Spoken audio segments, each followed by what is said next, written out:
switch to the door opening state when the fire alarm. When a fire alarm signal arrives, the door is in the closed state. We will now simulate a fire alarm signal. After the alarm signal arrives, the door will automatically descend. Now let's switch to the door opening state when the fire alarm signal arrives. After the door body reaches the bottom position, press and hold this button for around 10 seconds.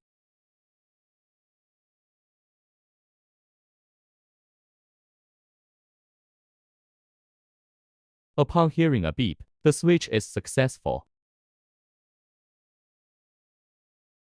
When fire alarm signal comes, the shutter door would go up instead of going down. This is a highly advantageous feature of our fire-rated motor electronic limit switch.